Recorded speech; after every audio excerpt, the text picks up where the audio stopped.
And welcome to Tech Talk number 92 or something like that. I think we should end the series on 99. Let's do it. This is our farewell episode. And No, we got it's been 7 more. All right, I'm going to go ahead and roll that intro. I think we're ready. All right, intro's rolling. roll it.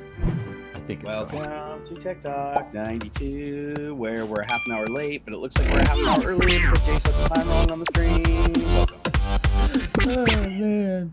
It was funny. I set the time and I set the event and I sent out the link and I started thinking to myself, I'm like, wait a minute. Something feels wrong with this. And I was sending Jerry an SMS and we're trying to figure out why Skype wouldn't connect very well. And we're actually using Google Hangouts right now as a backup. So now we know the problem was with Skype and not with the connection. Yeah, that's why we got another mini Jay down in the corner of my screen. He's always looking at you with judgy eyes. Look at him. I know, you have such judgy eyes. I've noticed that about you. So then I texted you. I'm like, wait a minute. I was like, do we start at 5 or 6? I legitimately could not remember.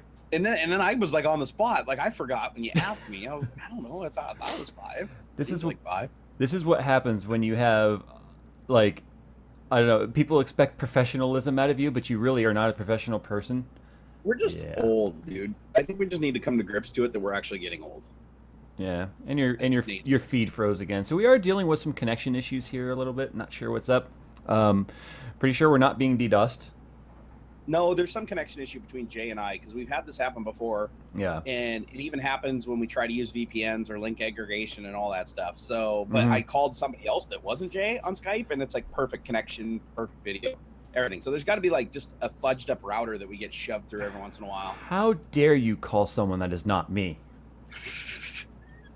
How dare you say it's my fault when I have like 4 internet connections? When you have 4 things spliced together, what could possibly go wrong? Well, that was the funny thing. Even on one of the calls that I made to you, where you're like, "Oh my god, this looks horribly like shit." I was actually going through 4G. I know you're all TNT in California. I was like, "Oh, this ain't right." And you're all like, "Jay, you sure the problem's not you?" And you're over there on like Verizon, some shit. I don't even know anymore. I got so many internet connections. You were skyping with me on Boost Mobile. Yep, probably. All right, everybody, tweet out the stream. Let's get some people in here. Let's have some fun. Let's talk some tech. We have topics. We have topics thanks to Jay this week because it's always one or the other. It's rarely both of us. So now, Jay this week decided the last minute throw together a document. So high praise for some kind of order today. I was not expecting. Real quick, how's Jerry? Can you listen back to the stream real quick and tell me if audio levels sound good between both of us? Because I didn't even get a chance to test that. Normally, I'll do a little test recording, but I didn't get a chance to do that. Because really, we're a half hour late, but a half hour. Yeah, no, early. they sound good. Okay, sounds good to me. So the first topic here we're going to talk about is about a little company. A lot of people may not have heard of this company. Most people have, I think, but some of you might not. It's about a company called Microsoft. Yeah. Now, I bet you never saw that topic coming, Jerry. Nobody even cares. Nobody even cares about that company anymore. They're not even relevant. Do you know anybody who used to work there? Well, I don't think I told anybody this, but I worked there. I worked there for 15 years, Jay. I got laid off last year. What did you do there? I was a software developer in Windows. And they laid me off. Well, I know why they did that. It's because now they're in the hardware game. Yes, they are, which is very weird because Microsoft used to be in the hardware game, like starting out, and then they got out of the hardware game, and now they're back in the hardware game. They are back in the hardware game. So the Surface, you know about the Surface and Surface Pro and all that stuff. Yeah, I got sucked in by I had a Surface 1, I had a Surface RT, and then I got rid of the Surface 1, gave it to my sister, and got a Surface 2. So basically, I had both of the shittiest revisions of the product that were almost not usable. And every time I bought one, I used it for like 3 weeks and then like it just became a coaster on my nightstand. Wasn't the 3 supposed to be good though? Yeah, the first one that was good was the one that I didn't get. So Well, the 3, they fixed the leg issue with the screen. They put the pixels closer to the glass, so it was a little bit more natural drawing. I played with one a little bit, and it was a lot better than the 2, a lot better, but it still left a lot to be desired. Well, the reason why we're talking about it is because Microsoft has now unveiled the Surface Book, which I'll be honest, I'm still wondering what makes it entirely that much different than a Surface Pro, because it's still a convertible, it's still a detachable. The Surface Pro, not the Surface Pro, the Surface Pro 3, that was more or less a tablet, wasn't it? Yeah, I think the difference is, though, that the Surface Book actually has an NVIDIA graphics chipset, so it can play games and stuff, whereas the tablet does not. So when it's docked to the keyboard, it has more capability. Okay, so some specs worth noting here is it's a 13.5-inch screen. It is a 227 DPI, 6th gen Intel Core processor, 12-hour battery life, apparently. I don't know if that's just like surfing the web Man, with they the blow so brightness. much bullshit with that battery life. They told me the Surface RT when it came out had like a 10-hour battery life, and that was like bullshit. The second you played a video or turned the screen brightness up, it dropped like 3 hours. Yeah. Well, the I'll be honest, the only manufacturer I feel that's ever been pretty accurate with their battery estimates was Apple with the MacBook. Those really did last a long time.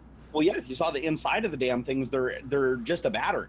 Yeah. Like, have you ever looked at like not the MacBook Pro, but like the what is it the not the Pro, the one that wasn't the Pro, just the regular MacBook. Yeah. The regular MacBooks, like literally, if you took them apart, the whole bottom was a battery that was like molded around everything. Right. Like it was crazy capacity, and even on the MacBook Pro, it was a ginormous battery. Even though you can replace the battery on the MacBook Pro. So some of the other specs here, well, not really spec wise here, but it is a convertible, it is detachable, so it does turn into a tablet. But the keyboard on it is solid. It's not like the Surface Pro where it was like a flexible keyboard. So when you would stand it up, it kind of felt topply. I guess people complained that it was kind of top heavy. I never liked the keyboard on the Surfaces. I never did. I even have the tactile keyboard, the one that they sold for like a ridiculous amount of money, and I never got used to it. Mm-hmm. But anyway, they're calling it the ultimate laptop, and it's completely branded, built in-house by Microsoft. So this is almost like Microsoft turning, kind of like Apple in a way, kind of following suit with Apple, about 15 years ago. Wow, they've never done that before. I know, right? Follow Apple. Yeah, Windows Phone, creating tablets, creating laptops. Yeah, this seems like they're pretty much just trying to go blow for blow with them now. Do you think these are being built in the same Foxconn factories as the MacBook Pros? No, because they use what is it? Microsoft uses that Vapor Mag, which is their proprietary material they do to make a light case design. It's magnesium and something else, and the way that they do it, it actually shaves a lot of weight but keeps the strength. Right. It was like the only redeeming factor of the Surface is that it used a composite type material, and Microsoft not only owned the patents but owned the factories that could do it. So there's like no other place on earth that could do it. So it couldn't be replicated outside of Microsoft. I'm just wondering how well this is going to go over. I'm wondering if this is maybe a little bit too little too late from Microsoft. I think so, because the thing is they already have computers like this. Like, if I'm not mistaken, Dell has a convertible tablet that snaps into a hardened keyboard assembly to make it like a laptop with a flip-up screen and everything.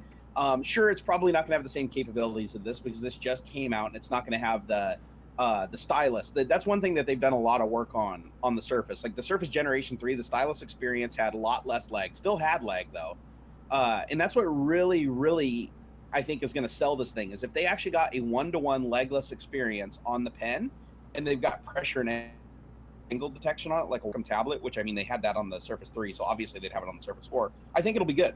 I honestly think it'll be good, but the thing that concerns me the most about it is, of course, it's going to be running Windows 10, and you know how I feel about Windows 10. Oh, if you look at the stream and when it catches up, you'll see how much your connection just went to. Yeah, you're at 144p or whatever it is. Well, even your voice is coming through pretty rough sometimes, like, and I'm like, okay, and I just have to figure out what you said by lip reading you on stream. And you can just rewatch the stream later. That'd be fun. I'll tell you what, the laptop looks razor thin. I do want to try one. I was mouthing off the other day on Twitter talking about how I'd rather have an iPad Pro and the pencil. But I'll tell you what my reasoning was with that, and that is I haven't had a bad experience with an iPad. I never has, and I've had countless bad experiences with Surfaces. So that's what drives that decision. And the other thing is I saw the demo of the iPad Pro with the pencil, and it was literally a legless experience. It was like drawing on paper, even with high-speed movements. Right. And on the Surface, even on the 3 when I tried it, it's a little laggy. If you didn't move really, there was always a noticeable lag. And unless you're an artist that you've been working with tablets for a long time and you know how to perceive that and work with it, I mean, it's worthless to me. It reminds me. Have the iPad. It reminds me of the old like Windows 6 phones with the stylus, and how if you try to get like a signature on the thing, because we used them in a company to get some signatures in the field, there'd be random straight lines where it had to catch up to where the touch was. Oh, exactly. And it was very, very laggy experience. Like, you almost had to imagine what you were writing on the screen and not look at what actually was being written. Right. Well, I think something like the Surface Pro, or I'm sorry, the Surface Book or the iPad Pro would be pretty neat for artists and things if the stylus is really as unlaggy as you say it is. I haven't tried to demo it. I haven't even been in the Apple Store since. Here's our Apple Store right now has lines going around it, so I don't even want to. They all do. They all do. Yeah. So Stupid. no, but honestly, I do want to review a Surface 4, the laptop variant. I'm not interested in the Surface with its shitty little fold-out keyboard. I'm done with the shitty fold-out keyboard. But if it has a one-to-one mapping on the stylus and it runs like Adobe Photoshop and actually gives you that one-to-one drawing experience, then I'm sold. I would rather have that than an iPad. Even with Windows 10 and all the shit that I don't like about it, I would rather have that experience. But if it has any lag on the stylus, I'm not interested. I'm really Right. not. Well, if that's the selling point, it better be fluid. Especially from a company, or if you're talking about Apple anyway, especially from a company that swore it would never do a stylus because God gave us fingers to touch screens. I still love that. Yeah, the stylus is stupid. Who wants But- a stylus? Now their flagship product is a $99 stylus. But really, though, it's more of the answer to the S Pen, though, right? Yeah. I think it was more of a bet that happened like somewhere in the boardroom where they're like, man, Like- we can sell shit to Eskimo or sell ice to Eskimos, right? Yeah. They're like, Beachfront property in Arizona. Yeah, exactly. Man, I am Oh full my of God. derp today. I even forgot to hit the enable 60 FPS button on the stream. Oh, we're not at man. 60 FPS right now. No, we should just quit. We should just quit this series Man, altogether. We suck at this. Like, I don't know why people even watch this show. To be honest, I know. It's Well- like seriously, like all I do is chop, and my audio craps out. And there's always some kind of connection problem. Everybody watches because they want to know what shit's gonna go wrong today. You know what I mean? That's true. So, what are your thoughts? What are your thoughts on the old almighty Surface 4? Is that what you're calling the book? Is the Surface Yes. 4? Yes. Oh. The Surface. Well, because it's the fourth iteration of the Surface, and it's the But- Surface book. I guess like- it's the first iteration of the book. Like these companies have ever needed to name something in chronological order. Come on. Especially I'm still really Microsoft. confused. You actually made a really good point earlier. Is I'm really fucking confused how they can call it the Surface Book because it attaches to a hard keyboard. Why the fuck couldn't they just make a hard keyboard that the Surface attached into? Like, Right. that's the only thing I can think of is that somehow in that keyboard is other technology. Like I think the GPU, I think the NVIDIA GPU. So does that mean when you detach the Surface, all of a sudden you can't fucking play games on it unless it's plugged into the keyboard? That's a confusing point that I'd like cleared I up. would be shocked if the GPU was located in the keyboard. I gotta find this out now because that's the only thing I It's can gotta think of. be on the- Otherwise, why didn't they just make a mechanical keyboard base for the existing fucking tablet? That's what I don't understand. It's got to be on. It's got to be on the logic board. It would all be on the same PCB. This is really. I gotta find this out now. So All right. you tell them what you think about it. I'm gonna go find this out. I think it's technology that I'm not all that interested in. I'm not into tablets and convertible PCs and stuff. But I will tell you this: I spent a while looking at them in person when I went to buy the wife's laptop, because like you said, they're touting it as being like first of its kind or whatever. I'm sorry, but both Micro Center and Fry's Electronics both have an entire row dedicated to convertible detachable PCs. So I'm not, maybe it's the first one with first one with 6th gen or 6th gen Core i7 or Intel Core or whatever they're gonna call it. I don't know. I'm just not personally into that stuff. I think that's because I'm just too much of a power user, and so when I walk away from my desktop, everything else feels so inferior to me. I don't even like it. Dude, they're. I think the GPU is in the keyboard because there's like a big ass vent in the keyboard and a fan assembly. Like what is it cooling? Like I'm looking at the breakdown of it right now. So then they can sell upgraded keyboards in the future with newer GPUs in them. I Okay, don't no, know. it even says right here, yes. It says there's a discrete NVIDIA GPU, a GDDR5 memory, so you can actually play games on this thing, at least to some unknown extent.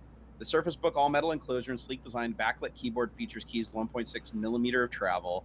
There's a glass touchpad. Okay, Dude, that's kind of cool. It could be a 6-year-old GT210 and still be called discrete. So I mean, That's true, right?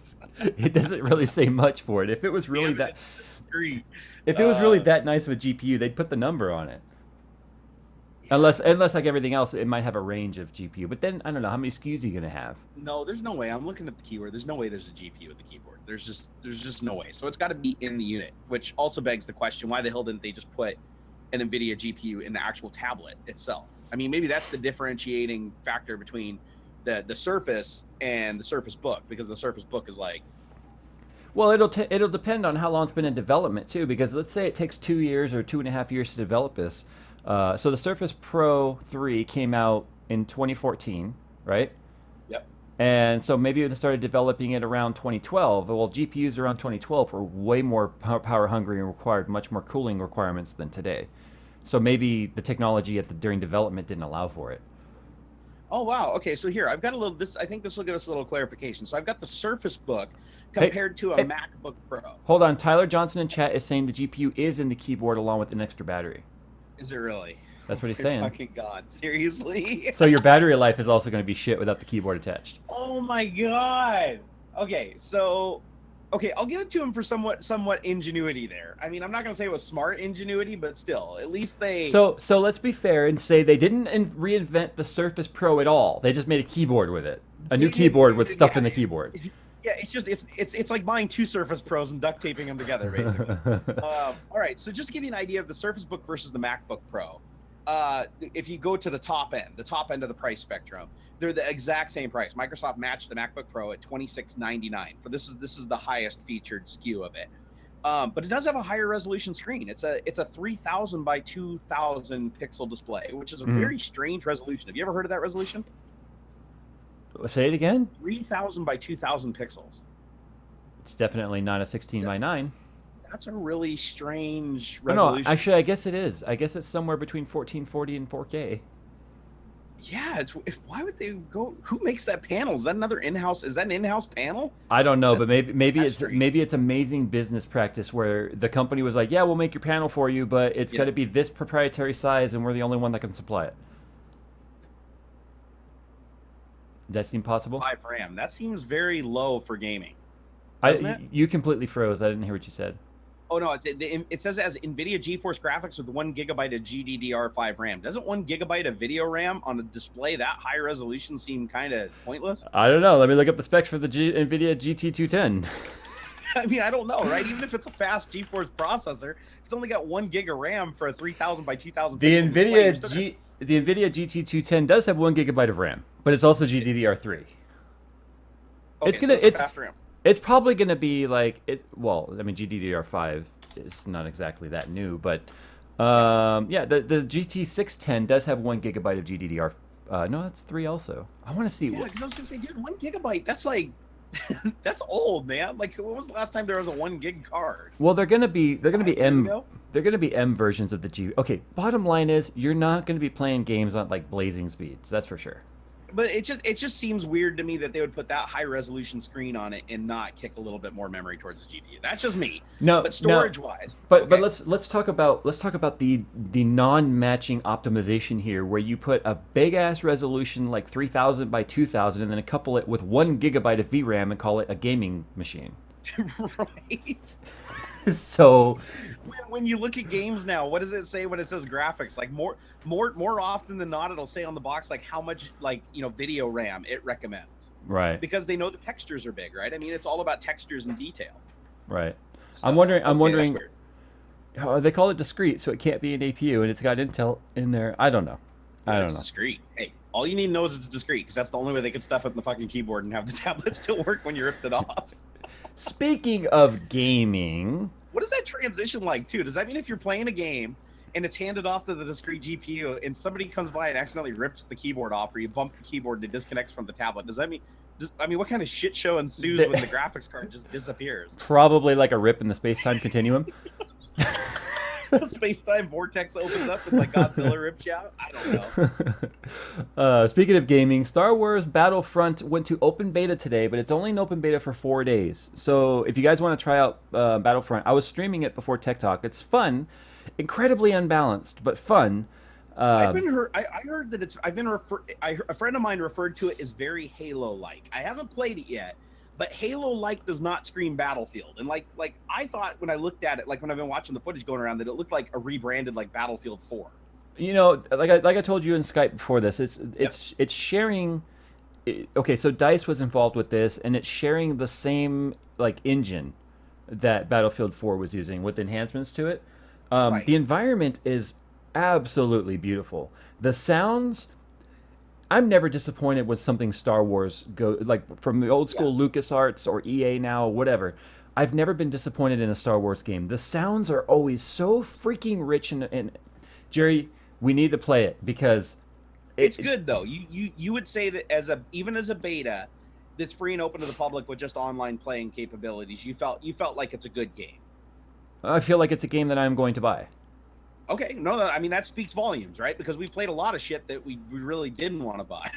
Yeah, Like, no, you're right. like You're right. remember Hardline? Hardline never quite like. I love the premise of Yeah. Hardline. I absolutely did, but it just never reached the point where you didn't Hardline. want to just punch holes in your screen. Okay, you're right when you say something like Hardline was like a direct, oh, this is just a rebranded Battlefield. Because it was. Absolutely. It was. No, but buggy as fuck. Like, it was way more buggy than even Battlefield 4, which I didn't understand. Because, Okay. like you said, it was clearly just a ripoff. How was it so buggy? Exactly. Let's put it this way. It was funny, if you look at the stream, you froze right when you made that very expressive Guys, face. I'm max headroom. I'm basically max headroom during this. No, but look at where watch the stream and look at where it I froze. see it. It looks like I'm looking at your junk. No. The next Yeah. one, like you even had your hands up and you're like, it's so buggy, and then it froze like right there. Anyway, it's like you were really emphasizing the bugginess of it. Hold on. Yoshio Z over in chat said that we need to stop cussing because it's dumb. You're dumb for telling us to stop cussing, So dummy. no more fucking cussing today. We need to stop fucking saying the fuck word because Look at- it makes people uncomfortable. Look at where you froze. Oh my Okay. god, look at that fucking Anyway, I know. Yeah, shut the fuck up there. Okay, so Oh my god. Battlefront. That didn't help the cause, right? Battlefront, to me, honestly, I forgot I was playing a beta. I was getting into the gameplay, and it felt very, very.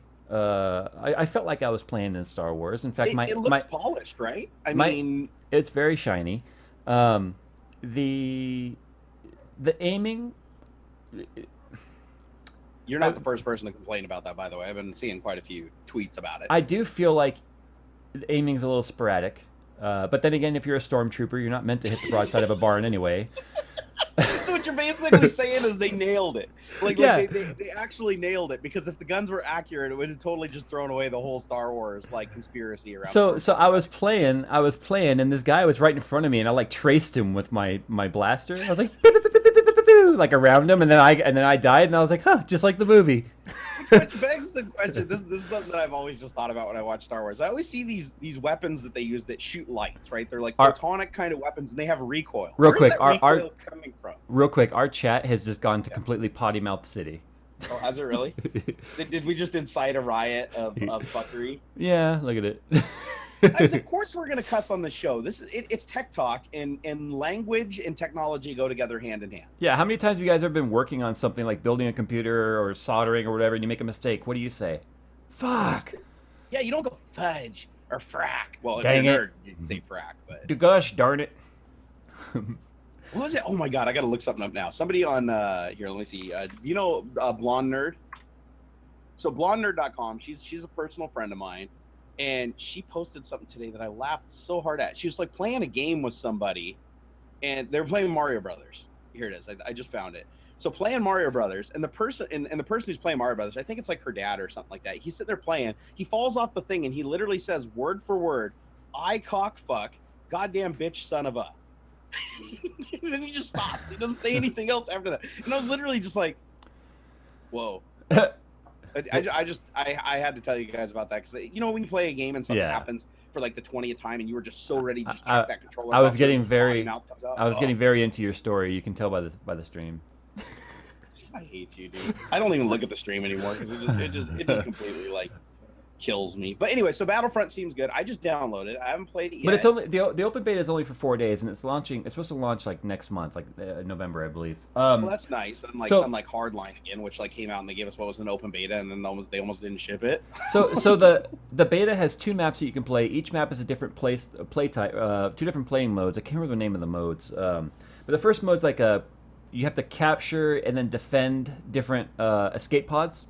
And whoever captures and defends the most escape pods in a set amount of time wins. So this match is always the same length of time. That seems kind of unique, though. Like I can't really think of any quick matches. Quick matches. You can get your experience. You can level up. You can unlock things. You get currency that you use to also unlock things. So you have level requirements and currency to move up to different cards. Your cards are like your offhand, and you can switch between them between matches. Thermal detonators are fun. Imploders. Oh my effing G. So we were playing, and I just tossed one up on this ridge where I thought there were some players, and it was like, bam! And then next thing you know, I had like a 5 kill streak with 1 nade. because it blew up and then it sucked in because it's an imploder and just took like all the enemies with it as it went. It was so when it explodes out, does it push people away, or does it just literally just grab everything within its grasp and suck it in? pretty much anything it touches, it just pulls into the imploder and dies. There's no getting out of it. Oh, so it's literally just oh my god. So that seems way overpowered to me. The only thing I wish you could do that you can't is thermal detonators. You can't cook them. So I would love to have been able to. You have to just chuck them in their predetermined time. They're predetermined time. They're not impact explosive. They're predetermined time. But if you could cook a thermal detonator and then just like toss it around a corner. There was another game that was like that too. Was it? It was like one of the CODs or Battlefield. Was it? Which one? Oh yeah, Battlefield. You can't cook a grenade in Battlefield. That's right. Okay, so because I remember in COD, you used to be able to hold the grenade. If you held it too long, you'd literally just blow yourself up. And I always thought that was a really cool feature. Yeah, that's like real life. No, in Battlefield, the closest thing you had to cooking it was an impact grenade, and you had to throw it in just a way so the bounce would blow up in their face. Gotcha. Well, no, it sounds really good. I've seen another friend of mine, Kevlar Condom. He has 2 Titan X's, I believe, in his computer, so in a 4K screen. And he said that with all the graphics cranked all the way to max, he said it looked pre-rendered almost at times. It's only a 10 gigabyte download. You should download it at the end of Tech Talk when we play it tonight. But it's a lot of freaking fun. I already downloaded it. Okay, so the music, it's the same soundtrack as the movie. The sound effects, there's like aerial battles going on between TIE fighters and X-Wings above you the whole time, and sometimes they crash into you just like Battlefield. But the sound effects, oh my god, the freaking sound effects is what really makes the game. The reason why I say it doesn't feel balanced is at least in the small sampling that we get during the beta, the rebels always feel like they're against the wall. And somebody commented in my stream like, well, that's how it was in the movie, but that doesn't translate to a good gaming experience if you spawn against the wall. Because, like, for instance, the second game mode takes place on Hoth, at least during the beta, and as the Imperials, you're sieging the base, right, on Hoth. Yep. And your whole point is to defend your Imperial walkers and your AT-ATs and AT-ST walkers to destroy the generator. And your secondary mission is to keep these like radio sites offline, because when the radio site's online, then the rebels can call in like Y-wing bomber strikes against your walkers. And if they destroy your walkers, then they win. Is it true the walkers are pretty easy to destroy too? No. Because I keep watching video footage of walkers getting taken down by like just handheld weapons. Like no, it's not. Oh really? The walkers? They're not. Okay, maybe it's just the video clips I've been seeing, but it's like I watched a video clip this morning where a dude was just running around with like his blaster and he's just like beep beep beep beep beep, and the thing just explodes and I was like, are you shitting me? Well, it may look that way. He may have been shooting it, but it's kind of like on Saving Private Ryan, right? Dude, Tom Hanks is sitting there and he shoots a tank with a 1911 and it blows up, but then a P-51 flies overhead. So, right. It's very similar to that. The premise, though, if you want to destroy those things, is you can bring their shields down and make them exposed, and then at that point, everyone on the rebels, unless they're dumbasses, they should all focus their fire on one walker with the aircraft, and you can pick up rockets off the ground and stuff, and then take it down really fast. If you're just sitting there shooting at it normally, you're not doing hardly any damage to it. Now I saw in the beta that you can fly the TIE fighters around. Do the rebels also get like X-wings and A-wings and stuff to fly around? Yes, X-wings, A-wings, and Y-wings, as well as the what was the specific vehicle for Hoth? That little snowspeeder thing. I think it was called a snowspeeder. It's got that grappling hook. Yeah, and it's got the little things that just flip up to like maneuver really fast. Mm-hmm. Yeah, you can control all those. They're tokens you pick up off the ground. So you pick up the token off the ground and then you can control it. The thing is, the tokens are in very difficult spots to control. So there's times I'm running for a token to try and pick it up, and I'm like, every time I get near the thing, I just get obliterated because you're exposed and then they open near these tokens. Gotcha. So if you're in control of one of the, so if nobody's in control of the TIE fighters or whatever in the sky, are they under like NPC control, or do they just fly around until somebody takes control of them? There's always ones flying around, but they're just kind of like recorded, space battle going on above you. But so somebody has to physically be in control of one for it to be in the battle. Exactly. Okay. Exactly. No, that makes sense. I wouldn't like it if it was NPCs like just raining fire down on you. No, and it's crazy too, because when they start flying low, like I almost had my head taken off by a TIE fighter that was flying really low. But now, it's fun. People were complaining about the flight physics. What did you think about the flight physics? Okay, I only got up in the air once, first of all, and then it's not. No, that's how difficult it was because to get these tokens, like I said. Oh, just to get one. Okay, I thought it was like one of those things like Battlefield where it's like you crash your first 19 helicopters before you get it off the ground. No, you start in the air. All right. So you get the token, you activate it. It's like one of your secondary cards. You activate. You only have 10 seconds to activate it. If you don't, then it disappears out of your inventory and you can't use it. So you can't sit on it. Oh, so they're really making it like legitimately hard to get a hold of one of those things. Right. Okay. So you can't sit on it. And I learned that the hard way. I thought the countdown was how long before I could use it. Nope, it disappeared when the countdown went down. I was like, oh, I guess that means that's how long I have to use it. Oh, So, you thought it was like a cooldown for it or right. something. Oh, that sucks. So anyway, you activate it, you start in the air, and you just fly around until you explode or whatever. But yeah, it's a lot of fun. I didn't get a chance to use one of the walkers, but the little AT-AT walkers, the little small guys. Yeah.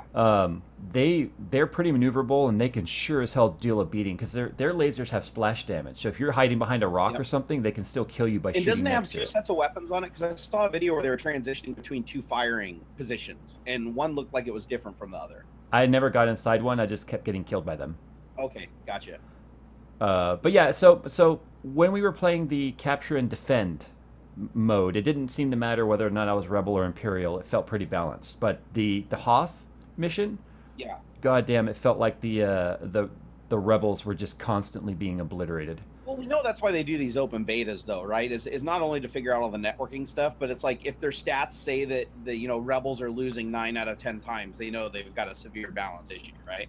I don't know what they can. They solve that. I don't know what they can do to fix it though, because as the walkers push you back towards the generator, as you're getting your back against the wall trying to defend, you lose all your cover. You start spawning in trenches, and the thing about the trenches is, even when you're ducking, your head still sticks up enough to where snipers on the ridge take you out.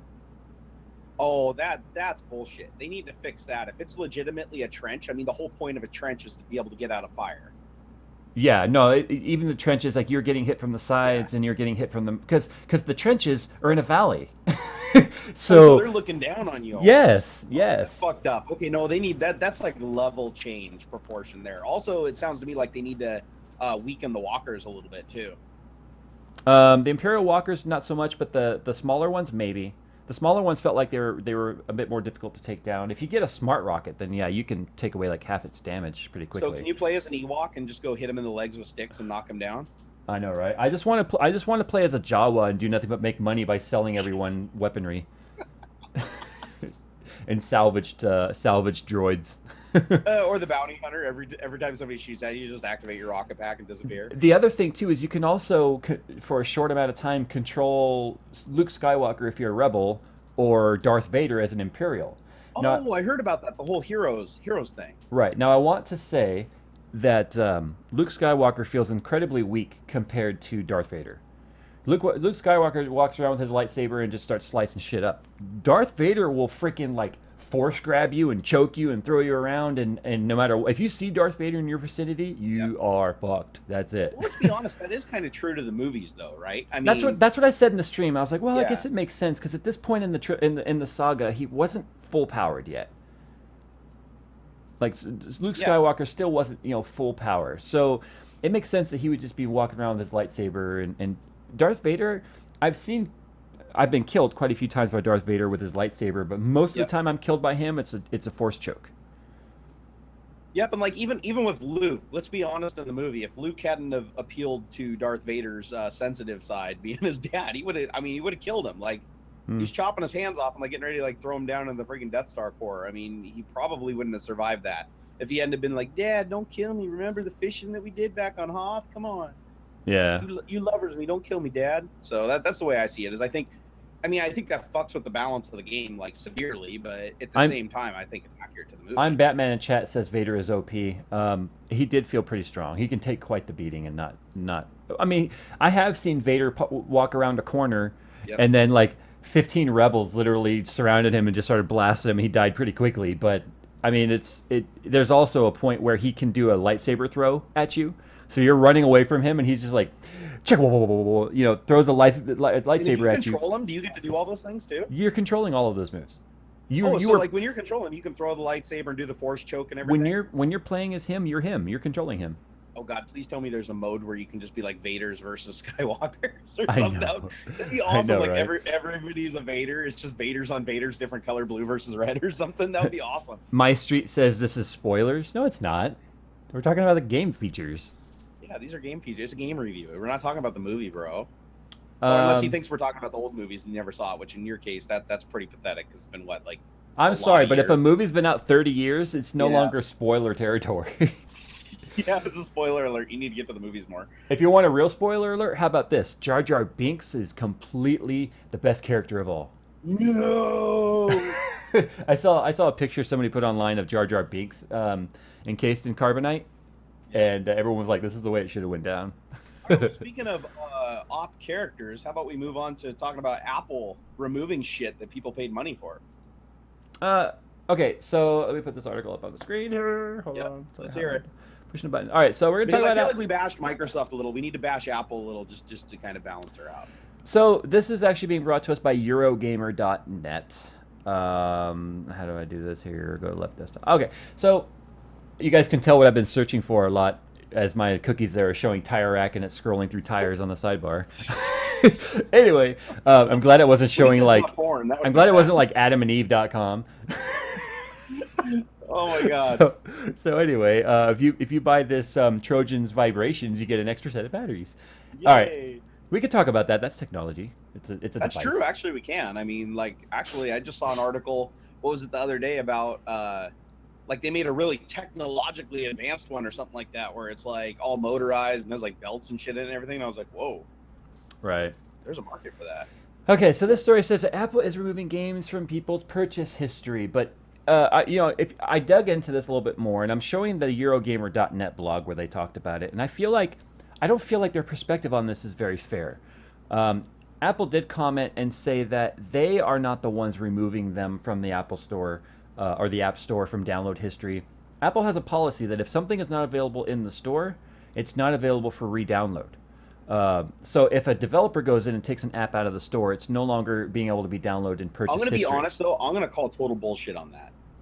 And I thought you might. That's why you can see Yep. the notes on the document here. We have a discussion. You as a developer know that this product is under lease. It doesn't mean you own it.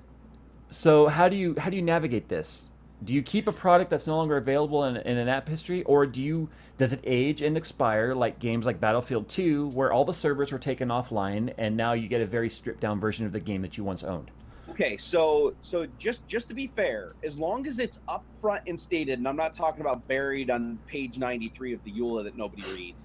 If it's upfront that you are buying a 6 months or a year or 2 years access to that game and its infrastructure, then I am totally cool with end of lifing it in that point. But if you're selling something as buy this game and it is a standalone application that doesn't have a requirement for infrastructure or can be played away from infrastructure, you automatically as a person make an assumption there, and I think it should be considered a safe assumption that you are buying the rights to be able to play that game indefinitely. Like they may stop updating it, they may stop supporting it, but the game should still be in your possession because you paid for it. But I do see your point also, whereas apps are considered more like leases, especially if you dig deep into the EULAs, which a lot of people don't realize. And even though I realize it, I still have an expectation that if I buy something, that in 2 weeks, if the developer has problems with conscience issues or something, he can't just take it away from me and not give me a refund. Yeah, I mean, I do think, like you said, having some sort of a stipulation in the EULA that gives you like a guaranteed, active status of the app or game or whatever. That's one thing. 'Cause like you said, though, if you bought a game and in 1 month they're like, no, okay, perfect example. Let's say, Flappy Bird. yeah, there you go. That's a good one. Worldwide phenomenon. But then the guy took it out of the market because he was getting shit because he had copyrighted materials inside of his game. Yep, and also keep in mind that if you had Flappy Bird on your phone already, You could it re-download stayed it. on your phone. They didn't remove it from you. You couldn't re-download it, but if it was on your phone, you could keep it. Because I remember there was people selling phones on eBay for like $600+ That had it already installed. Had it already pre-installed. Yeah, so that was, but that's another thing that begs the question is if they leave it on your phone and they're okay with you still having it on your phone, why won't they just keep it in the marketplace? Because if you're Apple and you've got billions of downloads and apps or hundreds of thousands of apps and billions of downloads a month or whatever it may be, that space becomes very valuable and they want to keep it for fresh stuff. No, I guess that's fair. I mean, if they have to maintain the infrastructure for it and there's no revenue stream coming in from it anymore because the person discontinued it, then I guess that's Right. kind of screwing It's Apple in it's that it's like that case. that's like it applies to digital space as well, but it's just like warehouse 101. You know, Yeah. you're not gonna stock stuff in your warehouse that's not moving because that's valuable space. And So in that so case, I think Apple handled it correctly. As long as you can keep the app on your phone, meaning that you can back it up to iCloud or back it up to iTunes and restore it for future versions of the yes, OS, I think that's okay. I it think won't work on because iCloud. I don't believe it's going to work on iCloud because iCloud is going to download it from the App Store. It's just going to be seen as something you purchased and re-download it. So it's going to delete from your download history, which is gotcha. synced to iCloud. But if you do a physical backup to iTunes, which a lot of people aren't doing anymore, then Right, you with can iCloud. reinstall it because all iTunes does is take like an image of the phone and then restore it. Yeah, because that would really, I'd be honest, I would be livid if I paid, now granted, if I paid like 99 cents, it wouldn't be that big of a deal. But let's say I spend $10, right? I buy an Mm. app like Clash of Clans or something like that, and I update the iOS 9, do a fresh install, and then restore my iCloud backup and It it's won't be missing, and I there. go to the App Store and it's not there, I'm going to fucking lose my shit. I mean, especially if it's something that I played continuously. Well, that's why this article came up because people had done just that. Which did they have a specific app that they referenced that really got people riled The up? Walking Dead app, Oh, shit, because that's kind of a big deal. Bioshock. What? Really? Yeah, Bioshock was pulled? Bioshock was pulled, and then Ghost Trick. I've never heard of Ghost Oh Trick. shit! So these are like big These are titles these from aren't big these. companies. Yeah, these aren't like little indie games. These were big like Activision and Okay, shit. that's bullshit. Like I think like Electronic Arts or something like that. It should be on them when they remove a game to not only send notices out to all the people that bought it, but they should be responsible for being like, if you want to reinstall the game, now you have to go about it this different way because it's no longer available in the App Store. And It's funny. Apple should have an ability to recover these games through a third party somehow. I don't Real, know how. I real don't know the logistics. real quick. Go. Walter in chat. Walter Knight in chat says best freeze yet. Like they keep judging which freeze frame is the better one when it happens. You know, you pause a video and someone makes a funny face. It's doing that over and over. Oh my god! At least it's entertaining them. But there is definitely some sort of a connection issue between Seattle and California right now. There's no doubt about it. Yeah, I mean, we both rolled it out on either ends that our Yeah. internet connections are sound. It's just the connection between us, which is really strange because we even tried diverting our connections through various, VPNs and Yeah. alternate And routes, but even somehow, without VPN. yeah. So there's got to be on one of our ends, leaving our state is somehow bottlenecking. We'll, But we'll but figure it out. but Google Hangout so far is doing better than Skype was. Oh, massively better. Skype was almost unusable. You said I was like 4 pixels and I sounded like Darth Vader. You sounded like AM radio, Darth Vader.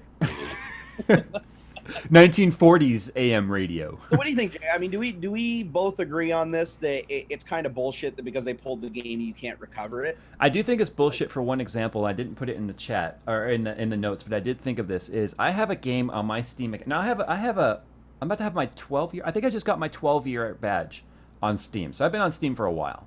Yep. I do have games in there in my library that are still a part of my library, not currently downloaded, that are 12 years old. Like for instance, the movies. It's called the movies. Right. It was like movie making simulator. You could control the characters and stuff. It was like The Sims, but you made movies with them. That game didn't do very well, and it was pulled from the store a long time ago. Like you couldn't even buy it anymore. But I can still download it. So Yeah. Steam's a perfect example of I still have access to it, and Steam is doing the right thing by holding it in their library indefinitely. At least it seems that way. Yeah, and let's be honest. I mean, for 10-year-old games, that makes a lot of sense because they're going to be like under a gigabyte. But we got to realize that in today's How old's The Walking Dead, really? You know what I mean? Yeah. I mean, exactly. But It's at the not same that time, old. like It's current not. games are like 40 gigs, right? I mean, some of them. Yeah, And but we're talking about die if they'd keep serving that. but we're talking about apps here, where even the biggest games for your phone might only be a couple hundred megabytes. No, that's true. That's true. And the other thing is too, let's say that their infrastructure doesn't want to support it anymore. There should be some kind of notification or some kind of system in place that's basically like your app is going to expire in 30 days. The developer removed it or whatever. If you want to continue to use the app, press this point, you have to download it and put it into your local library I or still something think like that. I still think one of the biggest games available on Android or iOS is Infinity Blade. And then I think, Infinity Blade was huge just because it was like a graphical step forward. Even today is considered. well, pretty remember damn good. Infinity Blade was the first game to utilize the Unreal Tournament engine on mobile. I did not know that. So that's why it was so amazing. Okay. But that goes all the way back to like the 3G and 3GS days, you know. Yeah, I think remember the first time I played Infinity Blade, I about shit myself. I was like, that I didn't think a cell phone could produce graphics like that. It was like mind blowing. right. So yeah, but I just brought that up because I was curious as to how our opinions would mesh on this. I think you and I can agree that there's a gray area here.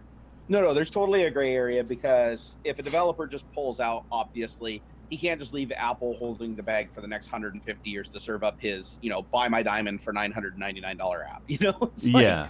No, I totally get that. But at the same time, I think there needs to be a hell of a lot better system in place to warn users this shit's about to expire and then put it in their hands to back it up or archive it in some way. Like Apple should almost have a thing in place that says if your game goes out of production, or your app, if your app goes out of production, then we're going to go ahead and give you the ability to install it from an alternate place that you control. And I'm not talking just a local backup. I'm talking if you want to back it up on iCloud or whatever, but that device should forever have access to that. And since you pay for iCloud and you pay for that bandwidth, then it should be okay for you to store it there, in my opinion. So how many people in chat, this is off subject, but I need to bring it up real quick. In chat, how many of you just checked your Facebook status because you thought you got a message? That was mine. Sorry. I didn't realize I had Facebook open. I got a message and it went doo-doo. And I'm wondering when I leave those in my videos and I forget, like every comment down below is like, holy shit, I thought I got a message. I'm wondering how many people, like probably 100 people just check their messages at least.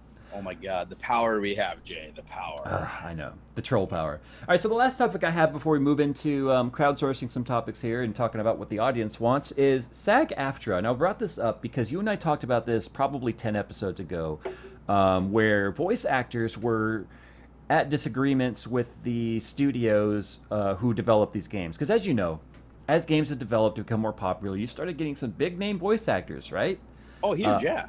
I mean, Arnold Schwarzenegger even did some voice acting. Kevin Spacey, right? Call of Duty. Oh yeah, like Metal Gear has, what is it, Kiefer Sutherland as Solid Snake. You have the new Halo 5 coming out. You got Nathan Fillion doing a primary role. I mean, yeah, these are like, textbook names that you see on TV all the time.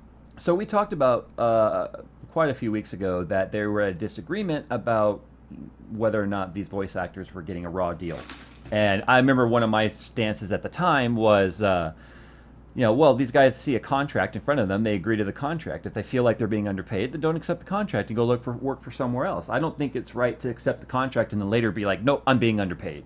I do agree with that. It's your responsibility to figure out if it's a good deal and negotiate it to something that's mutually beneficial. But I did more digging on this, and obviously when you're dealing with SAG, which is a Screen Actors Guild, if you guys don't know that, and then there's different like sub-chapters of SAG.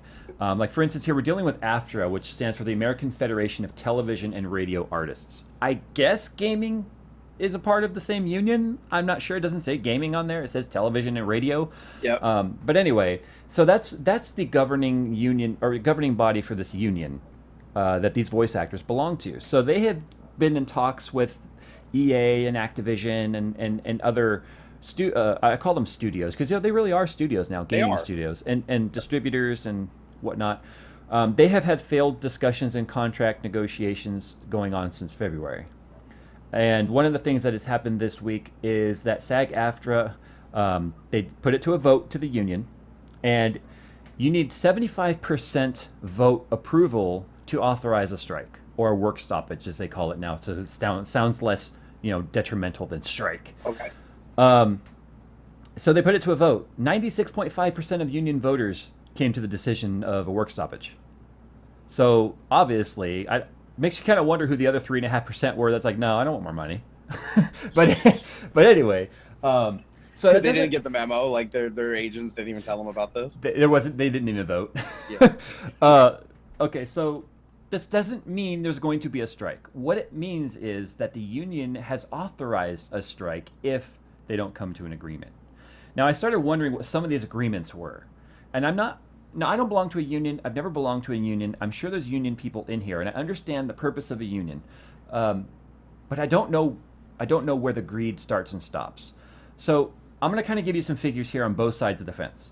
All right. So two of the main companies here that are at disagreement with SAG-AFTRA union voice actors is EA, big surprise, and Activision, two of the biggest publishers in the names of gaming. Yes. the union contract, one of the stipulations in there, and there's a lot of them. I guess some of them range to being pretty crazy. I didn't have time to go through the whole contract before we started this. But one of them states that key proposals for bonuses for voice actors is that if a game sells 2 million units, they get a bonus, and every subsequent 4 and 8 million units sold after that, they get an additional bonus. So is that the common clause, like that's pretty common throughout the whole all the companies, or is this just the big ones? no, this is what the union wants. The union for the voice actors, if the voice actors guild or the screen actors guild AFTRA is saying the voice actors on a game.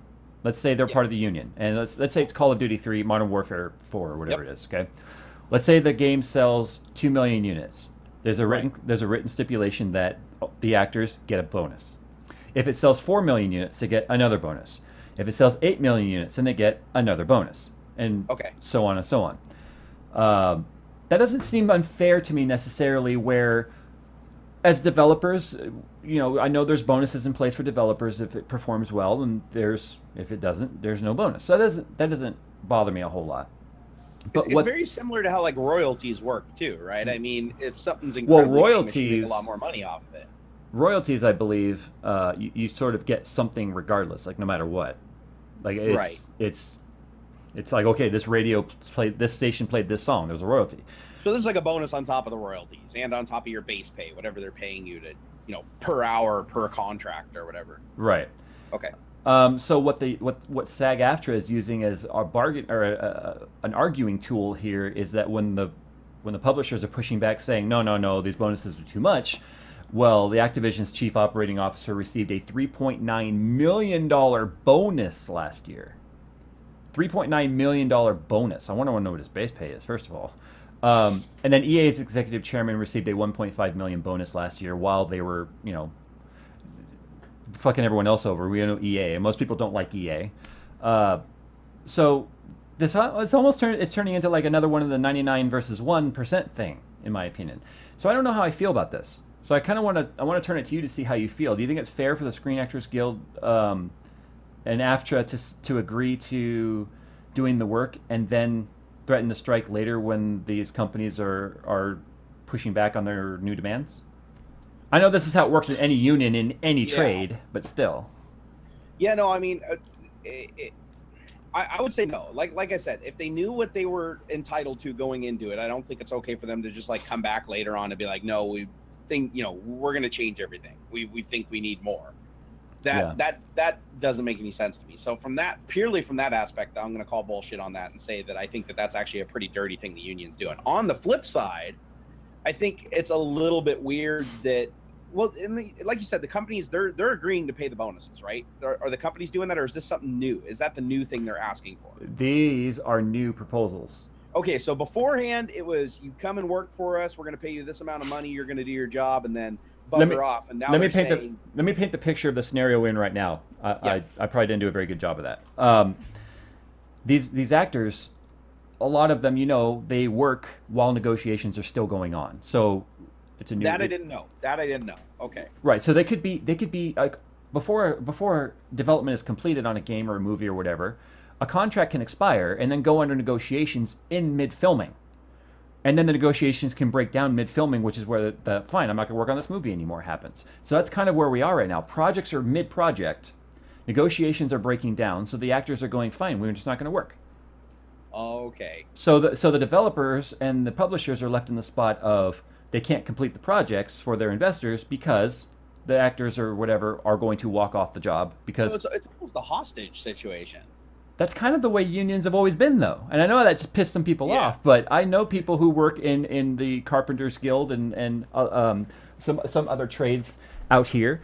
And that's kind of the way unions have worked, where the reason why they have this bargaining power is because as a collective they can make this decision, like I just said, 75% or more have to approve it. And the sad thing is unions generally make a shitload of money themselves because they take a cut for providing that service. Yeah, my question is, how much are these unions taking in dues from these actors? Dude, this SAG's probably like the most profitable union like ever devised. I mean, shit, look at their clientele, right? I knew someone that was part of a union local for carpenters where they had gotten negotiated like a 10% wage increase, but 2% of it went to the union. That's really weird, though. And you said that 96.5% of union voters voted to actually stop working They to approved, push this. they authorized the strike. It doesn't mean they're going to go on strike. It means that now if they want to utilize a strike, it's approved. So obviously, That's everybody where they're in moving SAG is towards. so rich that they can afford to just stop working altogether to try to get more money. I don't know if that's true though. I mean, look at the grocery market strikes that were happening a few years back, That's true. or the port strikes. These guys are struggling to make ends meet, but they feel like, okay, you Well, understand too. but in that case, you're making so little money that it's like you're getting. It's one of those things where it's like you're gonna die. You know who? So You want to know who you I have, feel bad for? what's that? Oh, who? The people who voted no and then have to stop working because the union authorized it. Yeah, welcome to unions, right? I mean, you kind of agree to move with the collective, like you said. That's the power of the union. Yeah.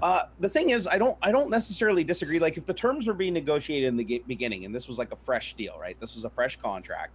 Then I think that that's okay to say, hey, if whatever you create is massively, massively popular, we'd like to get bonuses as long as those bonuses were scaled in line with how much the Mm-hmm. game is making, and not like you have to give us all of the profits after this point. And Yeah. it's like a hostage thing. I think that's okay. And the other thing is looking at it through the perspective of somebody whose contract is coming up. Let's say the union, like you said, halfway through the project, the union contract is coming up. I still think it's the company's responsibility to know that within that timeline, the person they're working with is going to have a contract renegotiation, and they should probably be able to see with their own two eyes that the person's going to try to get more because they're already heavily entrenched. I'm gonna give I'm you a not saying funny. it's right.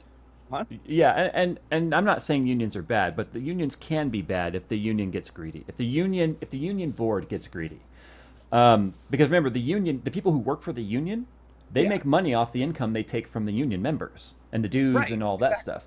No, Um, exactly. It's in their best interest to make as much money as humanly possible, which ultimately works out for the people that they're serving, because of course the people they're serving want to make that money. But if they get so greedy to the point where everybody starts losing work and they start going backwards, then everybody gets screwed.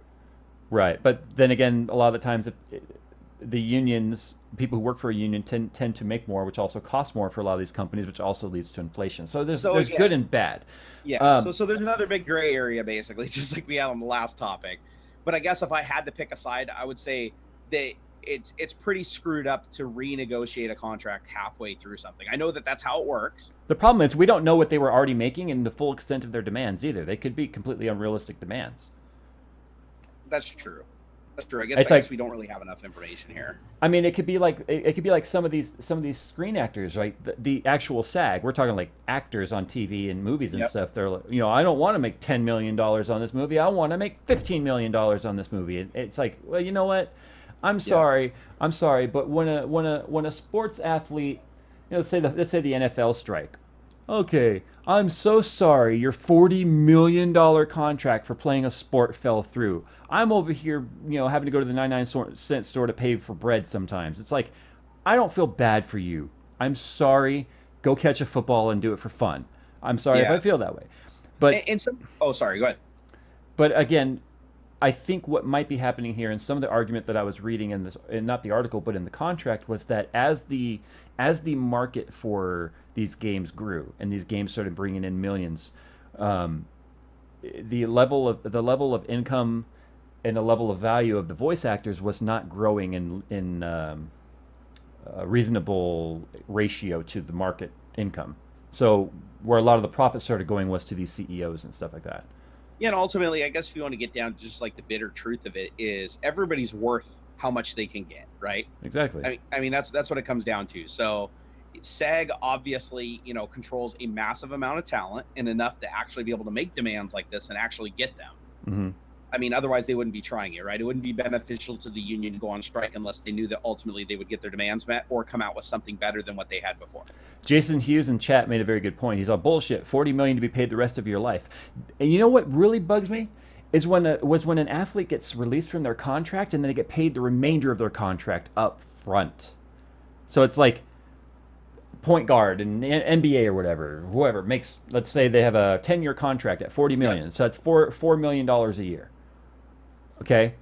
Uh, gets And he could released. go out on the first game and like blow out his knee or something like that, and they still have to pay that contract out. Or he could be a complete diva, and by year 3, they're like, okay, we're releasing you from your contract. Here's your remaining $32 million. You know, That's they were the ones that were stupid enough to make that deal. You know what I mean? It's like the team owners, yes. Yeah, the team owners are stupid enough to make that deal. And it's one of those things where it's like, yeah, no, when you see those numbers floating around, you know what kind of real money is coming down from, because they're not going to pay somebody, $40 million on a 10-year contract unless they think they're going to bring in 150 or 200 or 300 million dollars. You know what I mean? Jason Huey is again saying, no, they don't. Yes, some athletes have absolutely been released from their contract and been paid the remainder of their contract. There's clauses in there. The athletes and their lawyers make sure it's in there. Yeah, and I've seen it happen even on injuries, which are probably the most legitimate situation to like release career-ending injuries. It's like career-ending injury where it's like, yeah, they go break their knee and the physician's like, okay, well, they can't play on it anymore. So it's like, what do? Yeah, it's like they go tear an ACL. Done.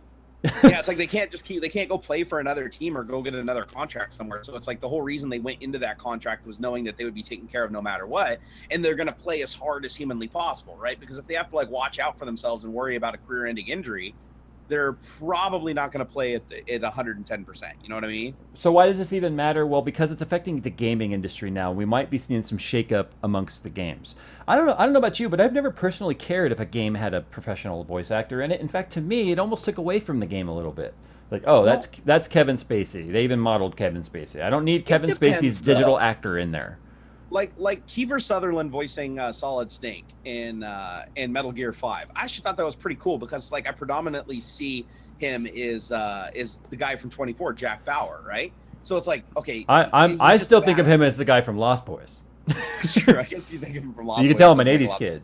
Totally. But it's one of those things where it's like, I get where you're coming from. It's very rare for that voice acting to. I would rather have somebody that I don't know who fits better with that character, like as a brand new. It's always like so I'm not mixing up my thoughts here too much. It's like, why is the first episode of something always better than the second? Like with movies, it's usually the first is better than the second. As if they change out the actors and stuff like that, it's because you establish that first person as being that actor. Renee Caballero asks, will this make game prices go higher also? Absolutely.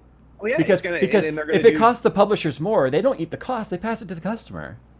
No, that's exactly how it works. It's called margins. The company always is going to make its 30% or 60% or whatever, no matter what. Right. If something costs more to develop, those costs get moved on to us. And the thing is, they're going to do it in different ways. You might still DLC. pay $59 for the exactly. You know where I was going with that. You're gonna get to the end of the game. It's gonna be like, to see how this game ends, head over to the store and yeah, they're literally just gonna cut off the last 2 levels and call it DLC and sell it back to you for $20. I mean, they're gonna get their money, right? Yeah. All right. Well, this is sort of a little more depressing of a topic than I really wanted it to be, but but since we were talking about games, I thought it was worth mentioning that this very well could end up affecting games negatively. Since gaming, it's funny, games is a market that the government likes to point fingers at and say it causes mass shootings, it causes depression, it makes people go out and bash people's head in with a hammer because of Call of Duty, or not Call of Duty, but Grand Theft Auto. Yeah. But at the same time, they're like, damn, it's making a lot of money. We got to find a way to make some money and tax this shit. You know what I mean? That's the thing is people, like I said, people are worth what they can get paid, right? I mean, if you're a celebrity, there's no guarantee you're still going to be a celebrity 5 years later, 10 years later, at least not a highly paid celebrity or somebody doing active projects. So it's like, in professional sports and anything that's in the public eye, you have to make as much money as humanly possible within that short period of time to carry you through the rest of your life. I want to correct something Tag and Frag said in chat. He corrected you and said, no, it's called trickle-down economics. What he's confusing is that the practice as a whole is called trickle-down economics, but internally in the company affected, it's called margins. Correct. So you compared 2 different things there, sir. All right, let's go ahead and do some sourcing of topics here for about the next 25 minutes or so. If you guys want to ask a question, you can type it in chat here and take your chances of it being seen, or you can head over to Twitter and use hashtag AskTechTalk, all one word, not hashtag AskTalkTech like you did on the drunk stream, Jerry. Did I really do that? Yeah. I probably did. No, it looks like we already have quite a few questions. So, guys, again, I'm going to be refreshing the page. So just go over to Twitter, hashtag AskTechTalk. Please make sure you use the hashtag. I don't care if it's the beginning. I don't care if it's the end. That's the way we see it. But if you just ask me a bunch of questions directly, I'm not going to see it because I have a filter applied. Right. Just to be clear. It's like usually I get about more of the questions come directly to @Barnacles and they're missing the tag. And then people are like, why didn't you answer my question? Well, I couldn't see it because I have that AskTechTalk filter up. Internet's 101. Yep. So here we got Jason Smith. He's asking Jay or Jerry, experienced PC builder here. So he's saying he's experienced. We're just going to take him at face value on that. And he said, for a mini build like Node 304 with a top tier GFX, will water cooling be quieter? Huh? I personally think, yeah, water cooling would be quieter, because anytime you put fans in a small case like that, it's going to just scream, right? I mean, the smaller the fan, the higher pitched and annoying the sound is. Correct? So what were the specs again? So he's basically saying it's a Node 304 case Alright, with a very top small. tier graphics card. So we're talking like 980 Ti or maybe even Titan territory. He's not So gonna. really He's not going to be able to water cool the graphics card and the CPU in that case. Period. You can only not enough room for a radiator. Or? You can fit a 140 radiator. That's it. One radiator. Oh, okay. So in a 140, obviously you're just gonna get heat soak. It's the only and the only way you're going to be able to combat that is to go with a very loud, very high speed fan.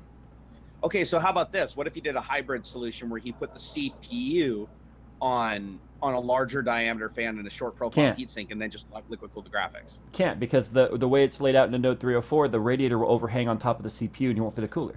Oh shit! So you have to go one way or the other. So Yep. I guess the answer is he just literally can't do water cooling. So he needs to go with quieter fans like Noctua or something like that, and just hope for the best.